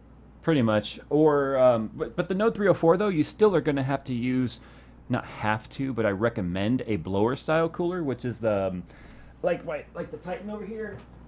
This guy here has, the air comes in and then it blows out of the card, where if you use something that has fans that it just exhausts in all directions of the card, then the case cooling has to cool it, and the Node 304 does not have the greatest of airflow. That's why if you watch my Core 500 video, they really did make it much more airflow friendly and much more water cooling friendly. You still might have an issue fitting some all-in-ones in there depending on the type of tubing that's used and how long it is. But I still think for my PDX build, Jerry, I'm going to be doing a customized a Core 500 with a water-cooled 980 Ti CPU, and then do some custom like windows and stuff on it. I can't wait to see it. I still think I'm going to go that route. I'm going to end up probably having to ship it ahead to the hotel or to you. Okay. So let's see here. Jedi Soulfly in chat says, "Don't let Jerry answer water cooling questions." I don't at all disagree with him. You guys have seen my experience with liquid cooling. Yeah. Just like I know how to defer just like how I know how to defer the 3D printing and developer questions to you. Exactly. We definitely have our spaces, because to be a good water cooler, and I also learned this when I was at PAX Prime, and witnessed some of the pipe bending stuff that they were doing there with the rigid pipe. You have to have a level of patience. Oh God, yeah. Plan things out and to do it properly. And I do not possess that level of patience to sit down and like plan out every single pipe route and take gravity into the equation. Everything. I literally just buy hose, cut it, and stick it where it fits. And if it's too short, I cut a longer one and try again until liquid goes from one end to the other and hope for the best. Truth. And that's why I have 2 360 rads and like 12 fans on my other computer, and it still didn't cool as good as like Jay's with like 1 fan and 1 radiator. Oh man, I'm so poor people at this. All right, let's see. We got some new questions coming in. Actually, we got a lot of questions coming in. Wow. For once, everybody got it right. I love it. So Tyler Grief says, "How can I get a notification every time you live stream on Tech Talk?" There is a button. If you go to, in fact, let me see if I can pull this up here. I need to do a video on this, actually. This works not only for how to know when we go live on Tech Talk, it's also how to know whenever we upload a new video. You'll get an email. Yes, I've seen this button before. Yeah, so it's actually done on the channel page here. Let me go to my page, not my dashboard. I certainly don't want to live stream my dashboard. I think you can do it from a video too, right? If you watch a video from that person, I think there's a button that you can click that says "Be notified" when this user posts another video. I need to go to like your channel, because if I go to my channel, I see it as the owner, not as the... I'll do the same thing. I'm going to go to yours because I don't think I have it set up to notify. I don't have it set up for anybody, but that's because I kind of have my quiet time where I'm like, I'm just going to click my subscriptions button and kind of work my way down. I just found it. Okay, so if you go to the person's page, so you go to like YouTube/JayzTwoCents. Yeah, the little gear. Click the little gear right next to the subscription button. I'm going to show this right now. Yeah, put it up on the stream. So click on the little cog, and then right there you'll see a box that says "Send me all notifications for this channel." Check that box, hit save, and it even asks how you want to be notified, whether it be through email or through YouTube. So for the sake of this video, I have just unsubscribed from Paul's Hardware. Sorry, Paul. At least it wasn't me. I did that once, remember? You did, Dick. All right, so if I click subscribe over here, let's say you just found us, there's a little gear next to it. If you click on that, then it brings up this "Send me all notifications for this channel." If you click that, then you can say how you're notified, mobile and email. You can click manage settings, and then you will always know when Paul goes live, or when he uploads something, or when he just makes a new message, like a community message on his channel. So you can see all of that stuff. That's how you do it. Great question. I'm actually, you know what, I'm gonna like, and I'm gonna retweet that. Yeah, because everybody, this is how you. I don't know if a lot of people know this. The YouTube algorithm does not send your video to everybody's sub box. Look at how many subscribers there are on YouTube across how many channels. Like, one person might have 50, 60, 100, 200 subscriptions. Yep. And if YouTube had to automatically push out notifications for every single one of those, you would have, I can't imagine the amount of processing power it would take to do that on the level of billions. Yep. The other thing that it does too is it keeps tabs on what you're watching, like what videos you're actually discovering and watching, and then it factors that in too with your suggested videos and your, so because I've done that before. I've gone to the channel and it's like Ben Heck released a new video, and then I'll go watch a bunch of stuff that's not technology related, and then all of a sudden his thing just disappears off my list and is now replaced with a bunch of people I subscribe to that do animal related stuff. Right. Nigatorius on chat's asking me why I didn't just check that for Paul. I just explained why I didn't, because when I have time to sit down and watch videos, I then click the My Subscriptions button and I work my way through it. Now, I don't want the notifications coming in because I won't see it to the email address attached to my YouTube channel anyway, because that email gets about 4,000 messages a week. So it's not possible for me to get those, and I don't want more notifications. But if you guys have a favorite YouTuber, I'm not saying you go and do this for all of us. Do it for your favorite people, whether it be Jerry, me, or even not even us. Just do it for me, even if I'm not your favorite, though. Fine, do it for Jerry. He needs the push. But anyway, if you're going to want to not miss something, if you want to get notifications for all videos, then you do that for the channels you want. Otherwise, you're only going to get notifications or subscription box videos for the people that YouTube thinks you want to watch. And don't let YouTube decide. You guys should decide. I've had people ask. Just to be absolutely clear, I just checked the box for Jay just because, you know, I'm not a dick. So I'm just letting you guys know that. Well, then here's what we will do. I will show my desktop here. I will go to my subscriptions. I'll go to Jerry. I've got to go back like 4 weeks to find a fresh video. Hold on. Oh, burn. Hold on. You're down here somewhere. I'm scrolling. Oh my God, dude. Still scrolling. Dude, I just don't have that stamina because I'm still fat, people. You know, it's like it takes a lot more energy for me to move my arm around than your little stick bone arm. Holy shit, I'm not even kidding. I'm still scrolling. Where the hell? Didn't you put a video up sometime? I literally just put a video out yesterday. Maybe it's not in my sub box. I put a video out like the day before that, too. It was like I put out like 3 videos in the last week. It's amazing, Hold up. I know. We're doing this live right now. I could just click you on the left, but I'm looking. This is a good example. My sub box here is full of, obviously, of some Battlefront stuff. I am not seeing a Jerry video here. You know what's funny is when I go to my page, all it does is show JayzTwoCents video. I guess it just shows us where the legions are, huh? Huh, people? I guess it does. Yeah. What's the you wouldn't be able to tell me what the last video I put up was. No, I'm not even shitting. I just opened up my screen, and the very 2 top videos on the list are the beginner's guide to shopping for water cooling. No doubt, because we've probably been having a lot of talk in the chat or whatever. I don't know how their algorithm detected that, because I haven't searched for water cooling forever. And not even shitting you, Fractal Design Core 500 update to Node 304. How did it know those are the 2 things we're talking about right now? Oh, because we're on Google Chat and it's listening. Dude, I'm not even joking, guys. How is that plausible? I have not clicked on any videos. I didn't look anything up, and the 2 top recommended videos to me from JayzTwoCents are exactly what we've talked about in this video. That is fucking weird. It's funny. Everyone's like looking at my subs now, seeing who I'm sub to, and they're like, some people are like, that's kind of a weird range of subs. Oh God, you want to see a weird one? Look at mine. Holy all right, so shit. guys, I'm on Jerry's page right now, and I'm gonna go ahead and fix my subscription problem. If you're watching, pick my nose here for you guys. And there, we fixed that. All right, so we're gonna go ahead and come back to the chat here. All right, so got another topic? No. You got another topic? Oh yeah, from the top. Okay, hold on. I got this. All right, let's see. Matthew asks, traveling more for work, need a gaming laptop, Battlefield, Skyrim, etc. MSI or Asus? I'm gonna let Jay field this one. Everyone says I have bad eye coordination because I passed like 2 of your videos looking for one.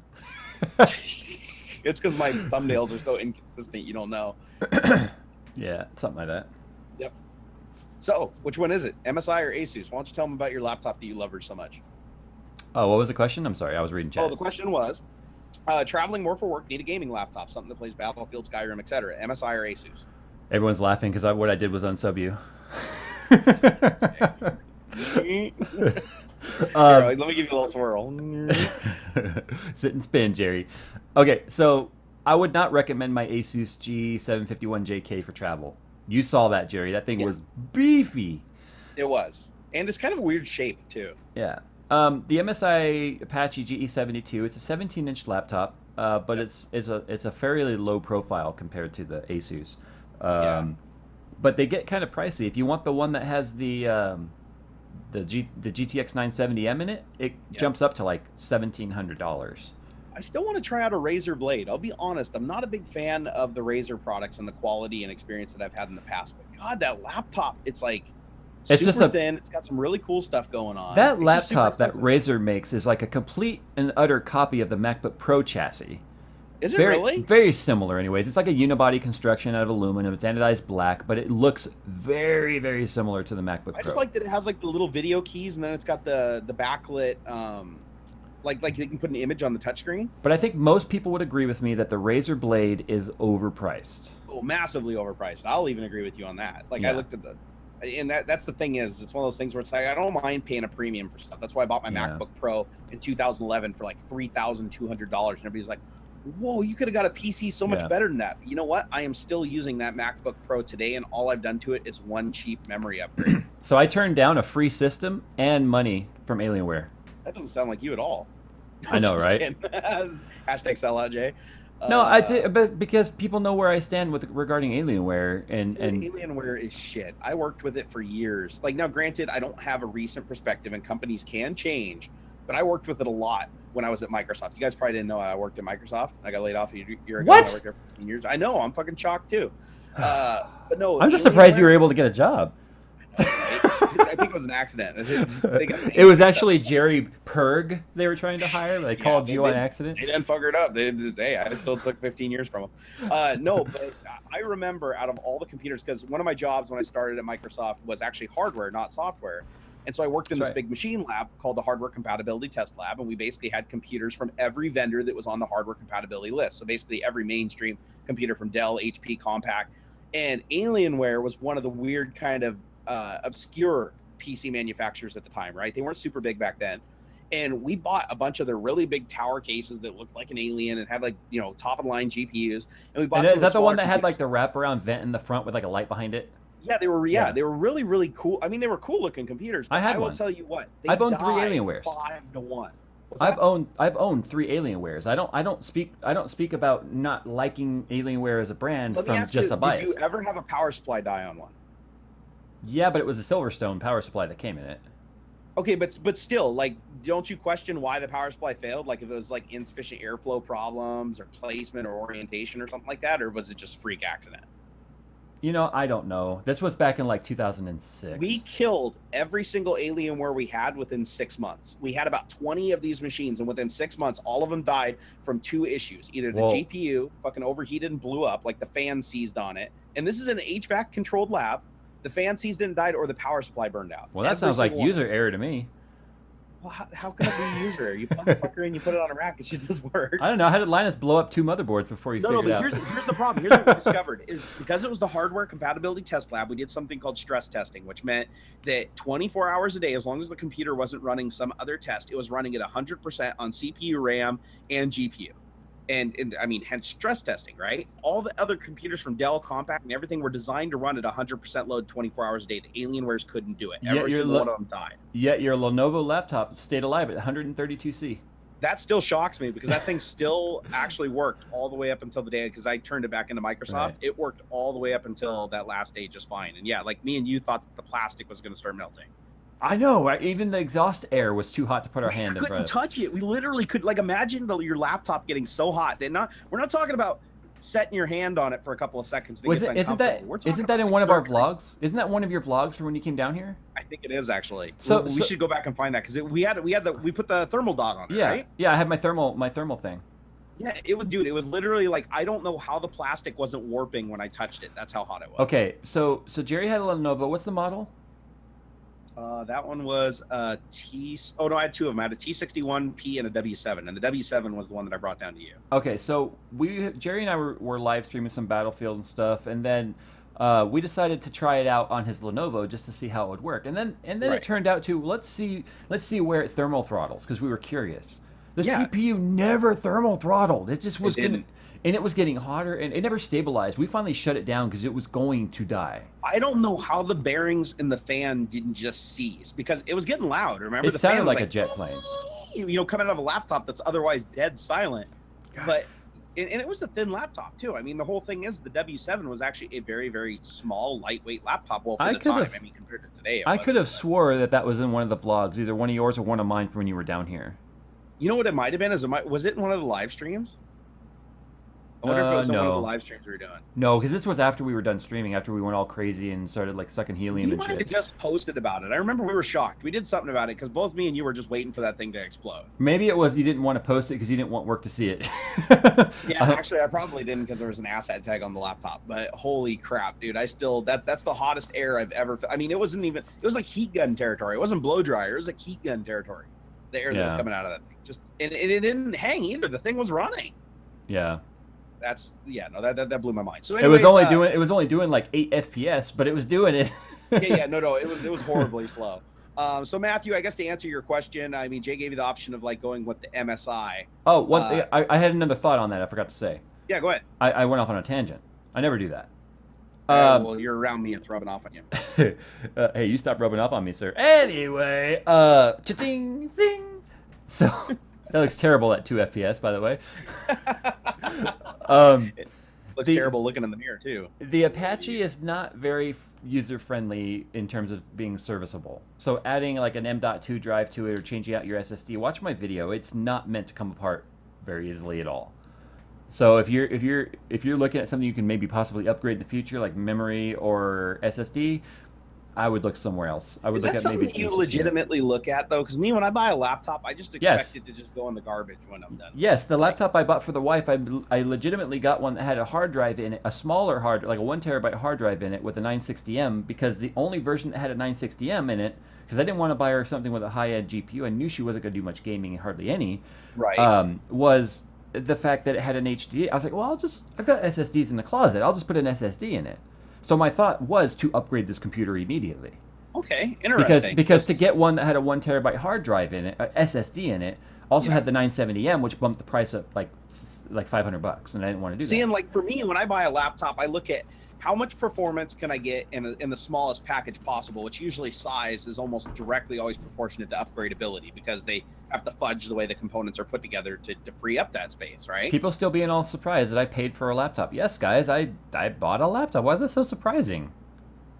Because we're sellouts? I actually bought a lot of shit. I even bought my Surface 2. When I worked in Microsoft, I bought a Surface 2. I know. You waited for it to be... That's why you didn't end up with the Surface Pro 3, because you were waiting for it to get into the Microsoft store so you can get your discount, and then shit hit the fan before that. Dude, Microsoft has never been known for being good at keeping a secret, but damn did they on the Surface Pro 3. We had no idea when that thing was going to drop, so I bought my Surface 2, and I think it was less than 2 months. Yeah, I remember. You were pissed. You were like... I was massively pissed, because I paid I got the top tier Surface 2. It was over $1,000. I thought it was almost $2,000, you said. It might have been almost $2,000. It was pretty fucking expensive.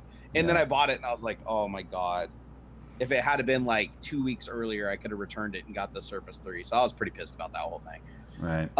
Let's see here. Steve Jones asked, Star Citizen pay to play. What do you think? I hate the whole pay to play bullshit. I've never played Star Citizen, so I have no input. It actually it's one of the cooler space games I've seen. It's like really complex. It's almost more of a simulator than it is a game. That's what I've heard. Like you could build ships or buy ships or whatever. Or something. Oh shit! I still want to try it with an Oculus Rift because somebody was saying that like it's like the game. It was like a game that was designed to play on the Oculus Rift because you can look through like the windows and the floors and stuff like that while you're maneuvering. Mm-hmm. So I'm actually pretty excited to play it. But if they're doing that whole bullshit where you can buy upgrades to ships and buy stuff with real money, I've always absolutely hated that. Maybe that's like a topic that we should save for another show entirely. Yeah.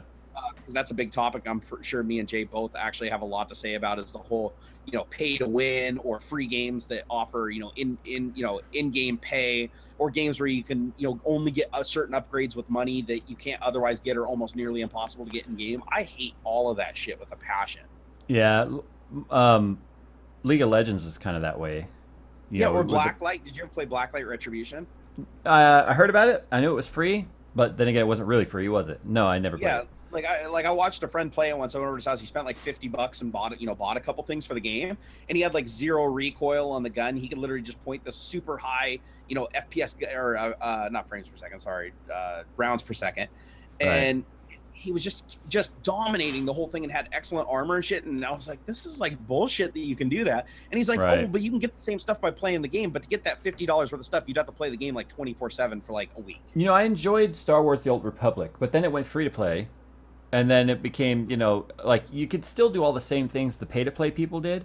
Yep. And I had an account that was a paid account, so I don't know how that exactly transitioned. I abandoned the game, but it was like it took like multiple times longer to level and things like that. Well, what was that zombie game that came out? Not DayZ, but the other one that came out that. Oh yeah, I know what you're talking about. Just recently.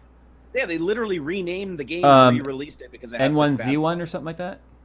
N1Z1, something like that. It might have been N1Z1. No, don't. It wasn't that because that's a really popular game actually. God, I wish I could remember what it was. But holy shit, did everybody get mad because people paid for the game, and then it came out, and then after they paid for it, then like a couple of weeks later they announced that they were gonna like have in-game items that you could purchase, and it was like shit that was almost impossible to find in the game, and immediately gave the other people an advantage. Right. So people are saying that League of Legends isn't like that. It's pay to look sexy while you win. So no, okay, I'm okay fine. with that. I'm totally okay with paying for shit like that. But I thought maybe it's changed now. But I thought when League of Legends first came out that there were characters you had to buy. Yeah, I thought you had to buy the heroes too. Like you could get certain ones for free, but then you had to buy others. I don't remember. And maybe and I'm okay with that as long as they're not any more powerful than the one that you can just get without paying for. Okay, so everyone's saying H1. They're asking about War Z. Is War Z the one you were talking about? The War Z, yes. But War Z was a modded DayZ, though, I thought. It was kind of a DayZ ripoff. Okay, so that's why they called it War Z. Yeah, and it was a pretty direct ripoff, too. But it was standalone, whereas DayZ was a mod. Right, it was a mod of Arma. Yeah, and I remember that people, like, when it first came out, because everybody, like, they paid to get early access to it and shit. And then, like, once they started the game, they just started selling stuff. So all these people were paying money and getting, like, sniper rifles and shit like that there was only, like, one of in the game that you were lucky if you could find. And they were just running around as a mob and just dominating the whole game and taking it over because they could afford to pay. Mm-hmm. And so I thought everybody thought that was total bullshit because they even said when they were releasing the game that they specifically were not going to do that, and that's exactly what they ended up doing. And then they recalled the game and they renamed it something else. I can't remember what it was, and I was a dumb shit and actually bought the game again after getting a refund on the previous one. I bought it again on Steam and had to get a refund again because I thought it was a different game and I wanted to try it. But check it out though. I mean, obviously everyone thought N1Z1 or H1Z1 because everyone forgot about War Z. Yeah, it was just total clusterfuck. But as far as just that whole premise of being able to pay to get a marketable advantage in a game, like I even get pissed off at like Forza 6. I paid $100 for the special edition Forza 6 that unlocked all the car packs and everything that you normally have to buy. Which, okay, I'm not, I don't consider that too big of a deal as long as the cars that you're buying aren't massively more powerful than the cars that you can get in the game, which they aren't. A lot of the cars were actually shitty cars. But my God, is DLC expensive on Forza. Yeah, it's pissing me off so much. So anyways, I just suck it up because I love Forza and I play it so much that for me and my son Xander, it's worth it to pay that money. But what I didn't like is that it gave you 5 days early access. It was 4 or 5 days early access to the game where you could basically go in and level up. If you played the game hard for those 5 days, like nobody would ever be able to catch up with you if you just kept playing. And that's another thing that I think is really unfair. And this isn't like an open beta. I'm okay with an open beta because everybody's on equal terms. I'm not bored, guys. I'm listening to Jerry and looking at chat. I'm not bored. God, chill. So anyways, they reset it, but it does piss me off when it's like, oh, because you paid us an extra $40 or whatever, we're going to let you go into this online world, get a markable advantage, and then that way you have opportunities before everybody else and you can do things that other people can't do. I think that's bullshit. Well, Battlefield isn't any different either for premium people, right? People with premium got 1 week or 2 week access, or early access to everyone else. So all the standard purchasers, non-premium, which let's just face it, it's called a season pass. They could go in and how many levels a diehard Battlefield player can earn and how many things they can unlock in 2 weeks? Oh, a lot. Yeah, I knew people in those 2 weeks who maxed out their particular kits that they like to play. you know? Yeah, that sucks because the first day that you go play, every server you're on has 5 people that are running around that are fully kitted out and they're just dominating you. Yeah, then I made it a point to just try and kill those people or stay near someone on my team who had a full kit and then pick up their shit when they died. And then when that happens, like what goes through your head? I mean, obviously I'm pissed off at it, but you're like, man, if I could pay $20 and get on their level, and that's what they want you to think, right? Right, but that's what EA did was they made the shortcuts.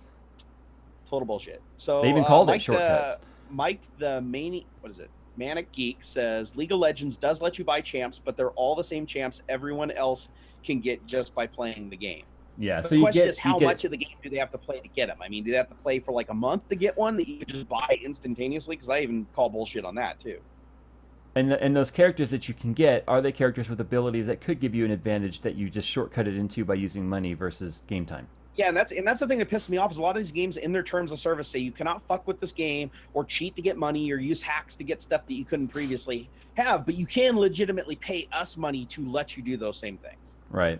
That's where I get a little pissed off, especially when it's a competitive game. If it's standalone and you're playing campaign or something, then I wouldn't give a shit. Well, Blizzard and World of Warcraft finally, like over the last year, started allowing in-game currency to be purchased with real currency. That was something the players wanted all along. You know, the only reason Blizzard did it was because there was such a black market for gold purchasing and stuff and power leveling that Blizzard finally was like, well, fuck it then. We want that money that we're losing out on. So they finally made it so that you can purchase things in game with real money. Now you can't purchase levels or you can't purchase gear, but you can purchase mounts and you can purchase pets and companions and currency and gold with real money. Yeah, see, I just call bullshit on all that stuff. I think if it's a competitive game that you're playing online with other people, I think that's bullshit. But what happens when you make gold easily accessible? The price of things go up. No, and not only that, but when you have a game where you put a real value on gold, you end up having a market where people are like cheating and hacking, trying to obtain more gold or farming it. And that's always been the case with Warcraft, though. Exactly. It always was, right? Like World of Warcraft, going and buying gold on eBay or EverQuest. There was in it where people could just they had this one hack could go and make gold and sell it on eBay. Yeah. Well, and so, go ahead. No, I was just gonna say I thought you were done with your thought. I was gonna say let's do one more and wrap it up because I smell dinner and I'm hungry. I know. I'm starting. I'm still a fatty inside. Today is a packet of crackers. I'm not even kidding. A packet of crackers and a Rockstar. So your stomach's like inside out right now? Oh God, it's fucking this entire show. Let's see. Let me find a good one here for the last one. Selmore Smith says that WoW will die soon after making that move. Hell no, WoW's more popular than it's almost ever been. I mean, it's the only this is actually a good one just because it brings up a misconception that a lot of people have. I love Rudolph says, which is better for gaming, a quad-core processor or a 6-core processor? And the truth is, I mean, it obviously depends on the processor class, but you'll find that more often than not, the quad-core processor, you're going to have a higher clock in the same money, right? You're going to have a higher clock per core, which ultimately for gaming is better. Depends on the game. Like DayZ and Arma, they were very CPU intensive. No, but were they CPU intensive as far as multiple core? Like, were they multi-threaded? I don't know. We would need to ask the Arma. Okay, yeah, because that's the thing I noticed is a lot of games. We would need to ask the fans in the chat if games like DayZ and Arma, which we know are more CPU intensive than they are GPU intensive. Here's the problem you run into, guys. I don't want to get into the huge technical detail of it, so I'll try to keep it as short and sweet as a Jerry can. Because you're going to explain instruction sets.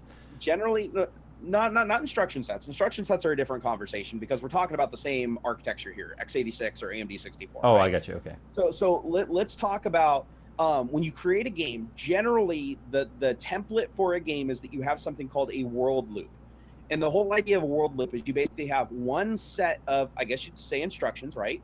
Instructions to the computer that run in sequential order that determine the whole state of things. And then circle back again, and that runs literally hundreds, if not thousands of times per second and updates everything. Well, because in a game, everything that you do is action-reaction. You fire a bullet, so then you have to take a bullet out of inventory. You have to figure out if that bullet hits somebody else. You have to figure out where everybody else is. You need to figure out where you are relational to the map. All those operations depend on data from other places. So because of that, they all have to be run in a very specific order. Otherwise, it doesn't work. And that means it can only utilize one core of the CPU.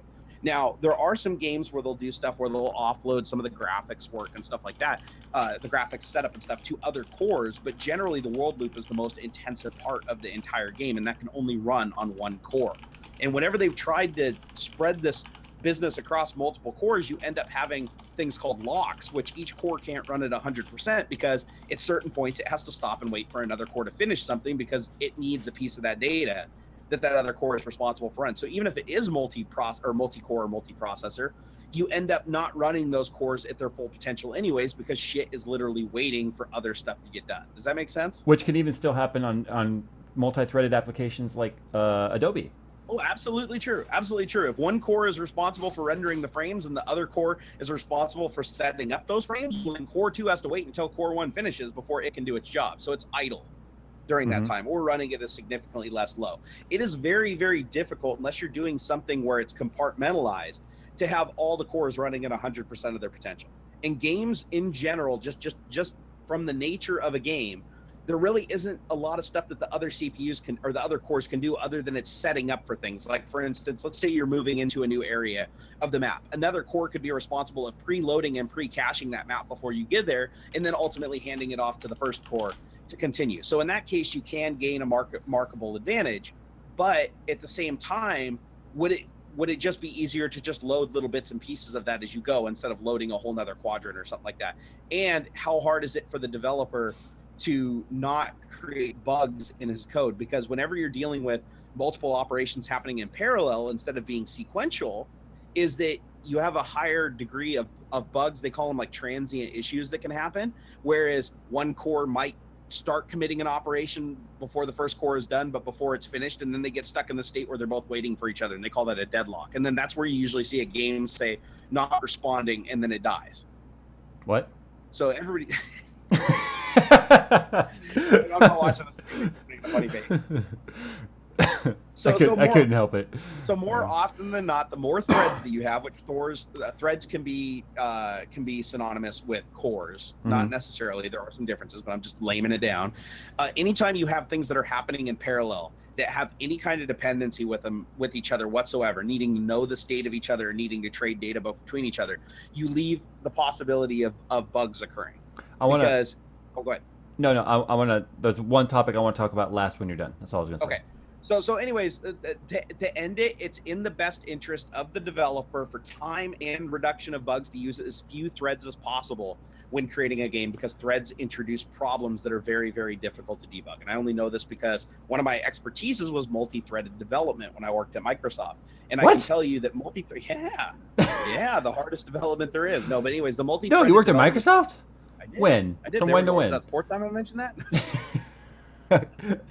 But anyways, you guys. I do it because I love you.